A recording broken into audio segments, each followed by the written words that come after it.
অনেকে আছে ক্ষমা করতে চায় না, কঠিন হৃদয়, পাথরের মতো শক্ত হৃদয়, মাফ করতে চায় না কাউকে।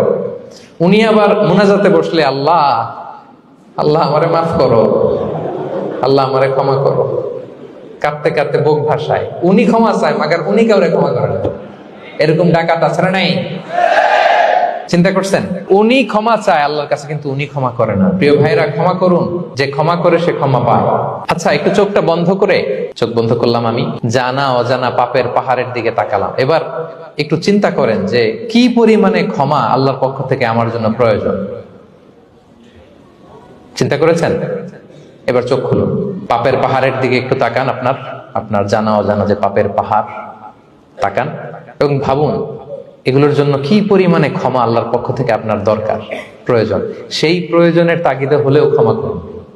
খেয়াল রাখবেন, যে ক্ষমা করে সে ক্ষমা পায়, যে অন্যকে ক্ষমা করে না সে ক্ষমা পায় না। তাহলে আল্লাহর কাছে ক্ষমা চাওয়ার আগে আপনি আপনার পাশের লোকদেরকে ক্ষমা করবেন। পারা যাবে তো ইনশাআল্লাহ? ক্ষমা এটা সবাই করতে পারে না, এটা অনেক বড় মহৎ গুণ। যার হৃদয় বড় সে ক্ষমা করতে পারে।